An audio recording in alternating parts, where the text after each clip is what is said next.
Hey guys, welcome here today. I'm going to do kind of a quick video on how to dry practice, differentiating between dry practice and dry fire. Dry fire is very specific to like pressing a trigger. Dry practice kind of incorporates everything else. So big number one thing that you need to do is when you do this is make sure your gun's unloaded. Yes, it's unloaded. It's probably one of the few times you'll see it. Double check it, triple check it, ensure that all the ammunition's in a different room, different area. So just kind of breaking this down. This is kind of a modified version of what you tactical response alumni would have seen from fighting pistol. So the big things to kind of split down is the difference between, remember that drawing the gun is completely separate than shooting the gun. So when you do your regiments, make sure that you not only have a safe environment, have a good backstop, etc., etc. Completely seclude yourself. Just have no distractions. Because no phones, no TV, stuff like that. Don't do it by surprise. Just designate a definite area and time when you do dry practice work, especially with guns.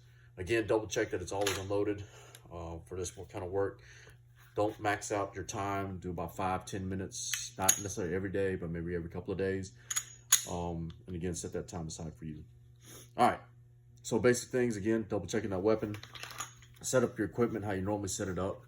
I'm going to kind of half angle here. If you're a strong side guy, just going through the process of drawing the gun or presenting the gun, we're going to do it pretty much like a 3 kind of stroke method. So step number 1, my hands go toward my gun, my offhand, if it's concealed, I'm just going to train it like this. I'm going to pull my cover garment out of the way. My strong hand goes to the pistol. If you have some sort of retention device, like on an OWB duty holster, and I'll do that one on a different video, you'll disengage any of the locks there. So strong fighting grip on the pistol here. So high tang on that grip, all the fingers wrapped around as much as possible. Offhand gripping that shirt, kind of pulling it high and away from toward your chest. Step number 2, we're going to simply draw the gun up and out of the holster and rotate the muzzle toward bad people.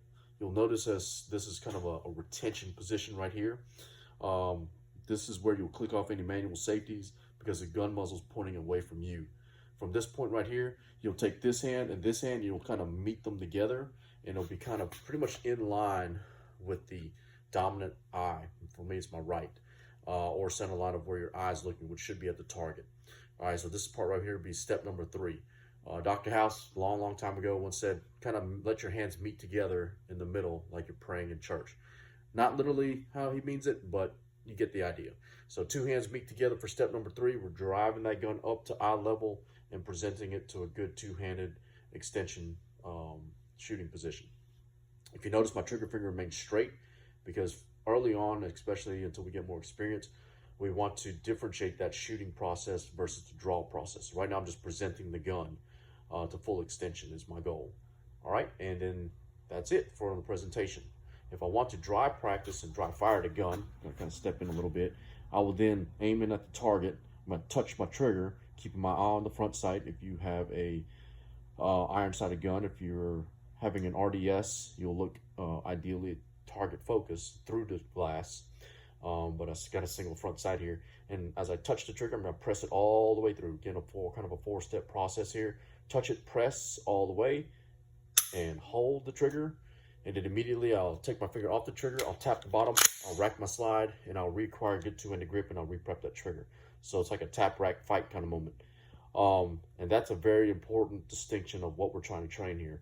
So when I get this click right here, instead of a bang, which I do want in dry practice, but I don't want in the real world, I want to train that Pavlovian response of, hey, I got a click and no bang, immediately tap the gun, roll it over, rack it vigorously to the rear, firmly, smartly, require a good 2-handed grip, reprep that trigger, realign my sight on the target to re-engage it. So that's what we want, okay? In the dry practice that we're training in this regiment, that sound of the click here, we immediately want to have this, and that, okay? That's what we want to start building. Again, this is very fighting-based more so than like just trigger prep work, which I'll do another video on about prepping triggers and things like that.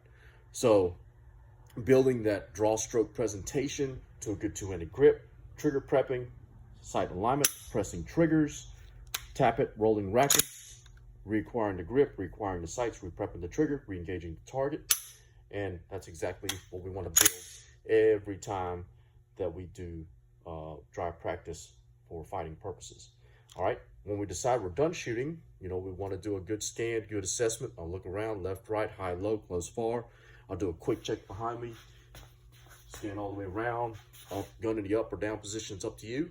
And then I'll just reholster in reverse, going in reverse. So 3, back to 2, pull my cover garment up, touch my holster, and I'll do a video about the difference between touching, glancing, and looking and obsessing about the holster, and reholstering my pistol. All right, and then recover my garment.